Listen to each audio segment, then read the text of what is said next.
ಸುಮಾರು 35 ಪೂಜೆ ಮಾಡುತ್ತಿದ್ದಾನೆ. ಸಿಗಲು ತೋಳು ಮಾಡಿ ಬ್ಯಾಟಿ ಮೇಲೆ ಮುಡ್ತೇನೆ.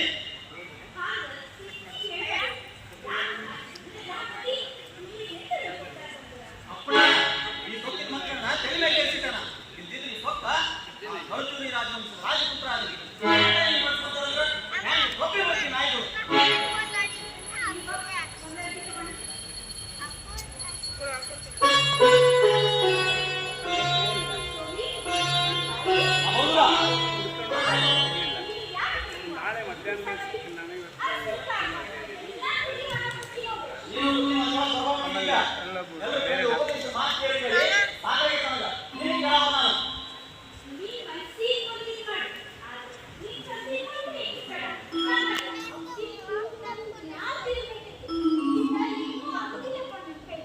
ಆ ಬಸವಣ್ಣ ನಮ್ಮ ಭಂಡಾರ ಸುರಿಯಾಕಂತ ನಿಂತಾನ. ಅವ ಏನಿಲ್ಲ 30,000 ಗದ್ದೆ ನೆಗಬೇಕೇನ. ಆ ನೆಟ್ಟ ಕಿಚಕಿರಿ ಅಂತ ಐತಿ. ಇಷ್ಟಿದ್ರು ಅವನ ಭಂಡಾರ ಒಕ್ಕ ಸುದ ಬರ್ತಾನೆ. ಅವನ್ನ ಪೂರ ಹಾಳು ಮಾಡಿದ್ದಾನವ. ನೀನು ಆಟ ನೀ ಮನಸ್ಸು ಮಾಡಿದ್ರೆ ಇಷ್ಟಕ್ಕೆ ಏನೇನಾಗಿರ್ಲಿಕ್ಕಿಲ್ಲ. ನೀನು ಸೌತಿ ಹುಡುಗರೆಲ್ಲ 18 ತುಂಬೋ ವೇಳಕ್ಕೆ ಮಹಾಮಂಡಲೇಶ್ವರ ಕೂತಿದ್ರು. ಅವರಿಗೆ ರಾಜ, ನೀನು ಹೊಯ್ಸಳ ವಂಶದ ರಾಜಕಣ್ಣಿ, ಬಿಜ್ಜಳನ ಪ್ರೀತಿ ರಾಣಿ. ನಿನ್ನ ಮಗ ನಿನ್ನ ನನ್ನ ಕೈಗೆ ಏನೈತಿ ಗಣಗಣ ಗಂಟೆ.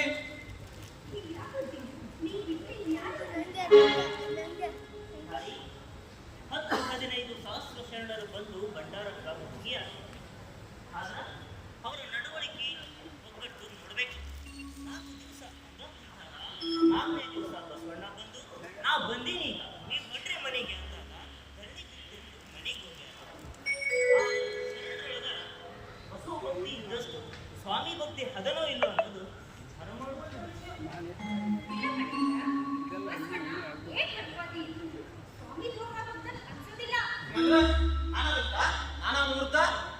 ಮುಖ್ಯ ವಿಷಯ. ಯುವರಾಜರು ಭಂಡಾರದ ಕೀಲಿ ತಪ್ಪಿಸ್ತಾರ ಎಂಬ ವಾಕ್ಯ ಅಷ್ಟು ವೇಗವಾಗಿ ಶರಣರ ಕೀಲಿ ತನಕ ಹ್ಯಾಂಗ್ ತಪ್ಪಿತು. ಈ ಹಾಸ್ತಂದಾಗ ಶರಣರ ಗೂಢಾಚಾರದ ಜಾಲ ಎಷ್ಟು ಅಭ್ಯಾಸ ಅನ್ನೋದಕ್ಕ ಯಾವ ಸಾಕ್ಷಿ ಬೇಕು? ಭಂಡಾರದ ದ್ವಾರ ತೆಗಿಸಿ ಒಂದು ಪ್ರಹಾರ ಆಗಿರ್ಲಿಕ್ಕಿಲ್ಲ. ಮತ್ತೆ ಬಿಡ್ತಲ್ಲ ಶರಣರ ಸೇವೆ.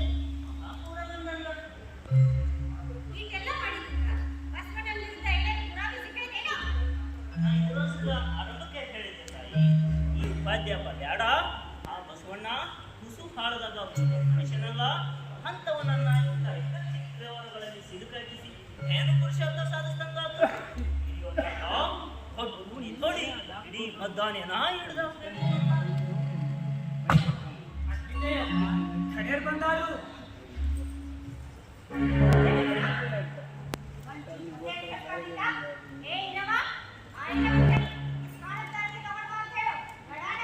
ಅದೆಲ್ಲ ಏನು ಬ್ಯಾಡ ಅಂದಾರಿ. ಅವ್ರ ಅರಮನೆ ಒಳಗ್ ಬಂದಾರ್ರಿ. ನೆಟ್ಟಿಗೆ ಲೇವರಾಗತ್ತಾರಿ. ಸಣ್ಣ ದಣಿಯರು ಇಲ್ಲೇ ಇರ್ಬೇಕಂತ್ರಿ. ನಾವು ಹೋಗಬೇಕು. ನೋಡಿ ನನ್ನ ಮನೆಯಲ್ಲಿ ಹೆಂಗ್ ನಡೆಸ್ಕೊಂಡ್ರೆ ಹಳೆ ನಾಯಿ ಆಗ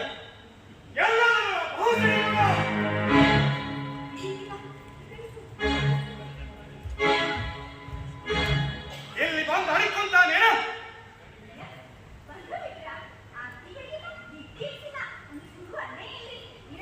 ನೀನು ಈರವ ಪಾರವ ಎಲ್ಲ ಹಾಳಾಗೋದು. ಆಕುಲ ಗಂಟಕ ಸೂಳೆ ಮಗ ಬಂದಾನೇನಿಲ್ಲಿ.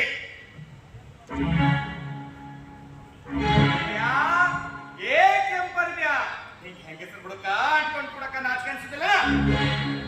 ಏನಾದ್ರು ಪ್ರಸಂಗ ಮಾಡ್ದಿನ ಇಲ್ಲ ನಾಳಕ ನಿನಗ ಭಂಡಾರಕ್ಕ ಕೈ ಹಚ್ಚಕ ಯಾರು ಒಪ್ಪಿ ಕೊಟ್ಟಿದ್ರು?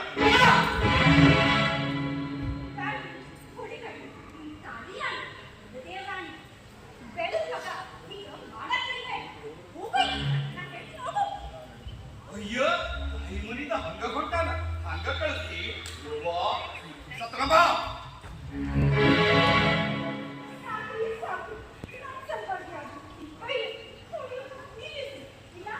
ಇಲ್ಲ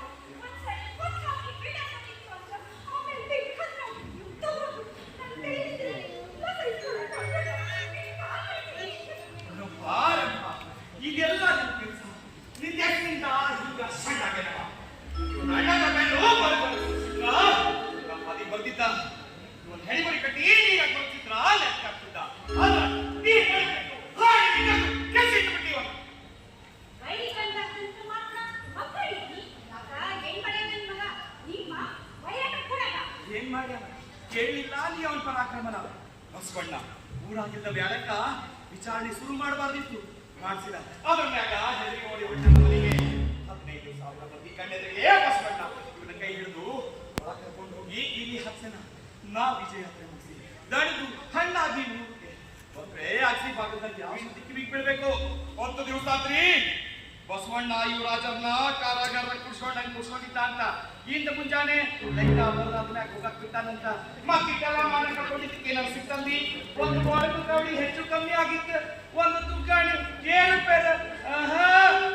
ಬಸವಣ್ಣನ ಲೆಕ್ಕ ಅದು ಬ್ರಹ್ಮಲಿಖಿತ. ಭದ್ರ ತಂಕಿ ಕೂಡ ಅಳಗಾಡಲಿಲ್ಲ. ಅದಕ್ಕ ಬಂದಾರಿ ಮಾಡಿ ನಮ್ಗ ಗೊತ್ತಾತು.